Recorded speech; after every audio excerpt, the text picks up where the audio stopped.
आज मैं आप लोगों के लिए सिंगल फेज एसी मोटर से संबंधित कुछ क्वेश्चन एंड आंसर लेकर आया हूँ। संधारित्र प्रारंभ मतलब कैपेसिटर स्टार्ट, और संधारित्र चलित मतलब कैपेसिटर रन। कैपेसिटर स्टार्ट और capacitor run. Single phase motor सामान्यतः होती है, क्या होती है? दो फेज प्रेरण मोटर मतलब टू फेज प्रेरण motor, induction motor, two phase induction motor. तो capacitor start, capacitor run, single phase motor सामान्यतः होती है दो phase induction motor, two phase induction motor. अगला क्वेश्चन है, संधारित्र प्रारंभ मोटर मतलब कैपेसिटर स्टार्ट मोटर का प्रारंभिक बलाघूर्ण मतलब स्टार्टिंग टॉर्क होता है क्या? कैपेसिटर स्टार्ट मोटर का स्टार्टिंग टॉर्क क्या होता है? तो उच्च हाई होता है, उच्च होता है। अगला क्वेश्चन, एकल कला मोटर में मतलब सिंगल फेज मोटर में स्टार्टिंग संधारित्र मतलब स्टार्टिंग कैपेसिटर किस प्रकार का होता है? तो इलेक्ट्रोलाइट कैपेसिटर होता है, इलेक्ट्रोलाइटिक संधारित्र होता है। तो एकल कला मोटर में मतलब सिंगल फेज मोटर में स्टार्टिंग कैपेसिटर किस प्रकार का होता है? तो इलेक्ट्रोलाइटिक कैपेसिटर होता है। जो कैपेसिटर सिंगल फेज मोटर में लगाया जाता है उस कैपेसिटर का नाम होता है इलेक्ट्रोलाइटिक कैपेसिटर।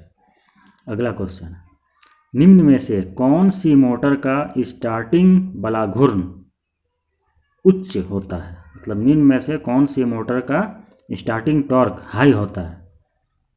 यूनिवर्सल मोटर का कि कैपेसिटर स्टार्ट मोटर का कि सैडेड पोल मोटर का कि इनमें से कोई नहीं? तो कैपेसिटर स्टार्ट मोटर मतलब संधारित्र प्रारंभ मोटर का जो स्टार्टिंग टॉर्क होता है वो हाई होता है। अगला क्वेश्चन, टेप रिकॉर्डर में कौन सी सिंगल फेज मोटर का प्रयोग किया जाता है? टेप रिकॉर्डर में, तो टेप रिकॉर्डर में हिस्टैरिसीस मोटर का प्रयोग किया जाता है। अगला क्वेश्चन है, यदि एक डीसी मोटर को एसी सप्लाई से जोड़ दिया जाए तो क्या होगा? यदि एक डीसी मोटर को एसी सप्लाई से जोड़ दिया जाए तो क्या होगा?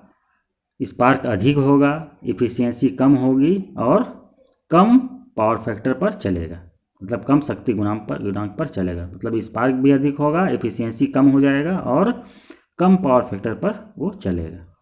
अगला क्वेश्चन है, छोटे एयर कंप्रेसर में कौन सी सिंगल फेज मोटर प्रयोग की जाती है?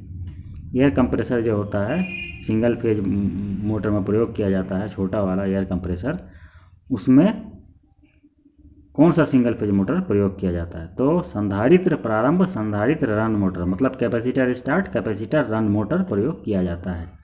छोटे एयर कंप्रेसर में कौन सा मोटर प्रयोग किया जाता है? Capacitor start capacitor run motor प्रयोग किया जाता है। अगला क्वेश्चन, यूनिवर्सल मोटर के घूमने की दिशा को विपरीत किया जा सकता है कैसे, किस तरह से?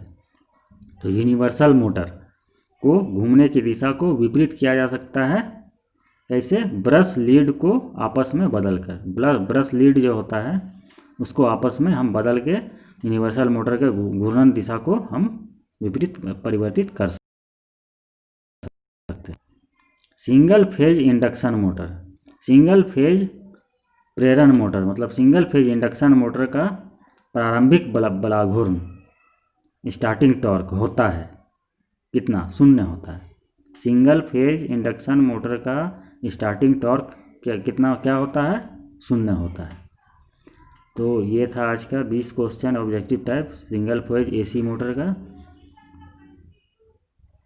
आगे फिर और मैं कुछ और लेकर आऊँगा, कुछ ऑब्जेक्टिव टाइप क्वेश्चन। तब तक आप लोग इसे रिवीजन कर लीजिए और आप लोग पेज को लाइक और सब्सक्राइब ज़रूर कर लीजिए।